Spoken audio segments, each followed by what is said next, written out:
ko kuri hafi yacu Nyagasani, dufashe kwibanira nawe.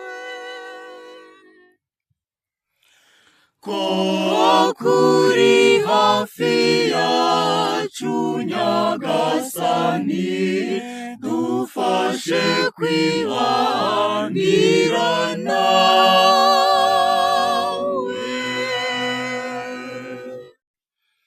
Uhoraho, ninde ukwiye kwinjira mu ngoro yawe? N'umuntu utajorwa mu mibereho ye, agakurikiza ubutabera, kandi akavugisha ukuri ku mutima we.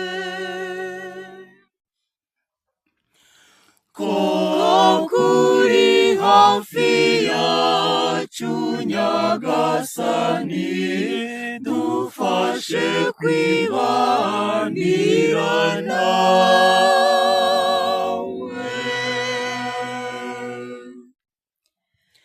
Ntagirira abandi nabi, cyangwa ngo yihe gusebya mugenzi we. Uwo muntu arebana agasuzuguro wigize ruvumwa, maze akubaha abatinya Uhoraho.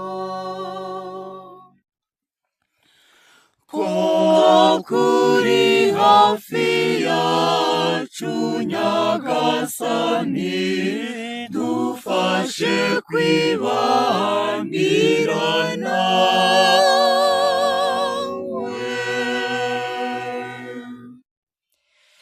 Iyo agurije undi ntamutegaho urwunguko, ntiyemera ruswa ngo arenganye utacumuye. Ugenza atyo wese azahora ari indatsimburwa.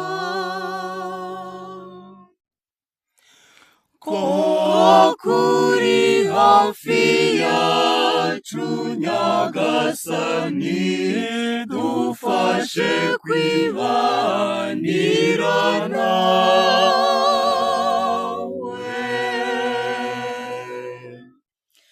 Ko kuri hafi yacu Nyagasani, dufashe kwibanira nawe. Ko kuri hafi yacu Nyagasani, dufashe kwibanira nawe.